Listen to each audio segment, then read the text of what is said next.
Hey, what's happening? Shit, Captain. Hey, listen, today I wanted to be transparent. Um, I was having a conversation with a good friend this morning, and prior to, I was like, I'm not gonna say this. I don't want to say it. I don't want it to be true, right? I don't want to speak it into existence if it's just some things that I'm confused about, because I got a lot of life going on right now, right? And I mean, who doesn't, right? So why am I special? I don't really feel that way, but um imposter syndrome is real, right? And I know that sometimes people feel it in a lot of different ways. And I'm not talking about at home, I'm talking about in the workplace. So I want to be very clear because I don't want nobody, I'm talking about in the workplace. Like when you switch careers typically, and I talked about it on LinkedIn like several weeks ago, right? When I was doing this whole career switch and different things like that. And yesterday I felt like I just kept battling this feeling. Like I was in meetings that I knew I belonged in. I was scheduled to be there. And I think I brought some value to those meetings, but I kept finding myself as others were replying to certain things or conversations, maybe certain terms were used, different things like that. I felt myself feeling like this feeling of out of place, right?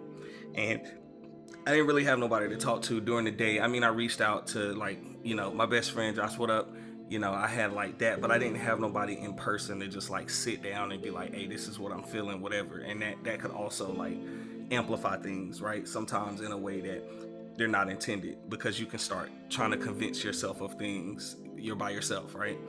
Um, so just a really unique situation yesterday, and last night, I prayed and I was like, God, just allow me to feel like I fit in these rooms that I'm in. Like, allow me to feel like I fit in these conversations. Like, and I feel like He helped me. He reminded me some of the things that in my past, I've had situations where, oh, I have a master's or I have a certificate in this, or even when I was in property management, like I was a PMIC and I was this and this and this, and I still felt like sometimes, especially when I was doing things like community involvement, when I was a commissioner, when I was just, I still found myself feeling like this trapped feeling, right? And it dawned on me this morning, like, speak out, say something about it, right? Because other people might be going through the same thing where you feel like, So I really just wanted to share my prayer and just really tell you, if this is you and you feel like that, you belong there, right? If nobody else tells you today, first of all, I'm gonna tell you that you're beautiful, because I know how it feels to not be complimented, right? And I know the idea of walking into a situation where you already have a lot to bear and then you got to put on something else, right? So I want to tell you that I see you this morning. I want to tell you that God already understands, right? And I don't want to make it super religious, but I want to let you know that His plan is in full effect, right? And you're gonna go through some things sometimes, and you're not gonna think that you have the qualifications, but you do. You do. I had a boss one time, and we had this conversation, and she told me, she said, sometimes she would make hiring decisions not based on the qualifications that they had on paper, but the qualifications in which they said they could meet or strive beyond, right?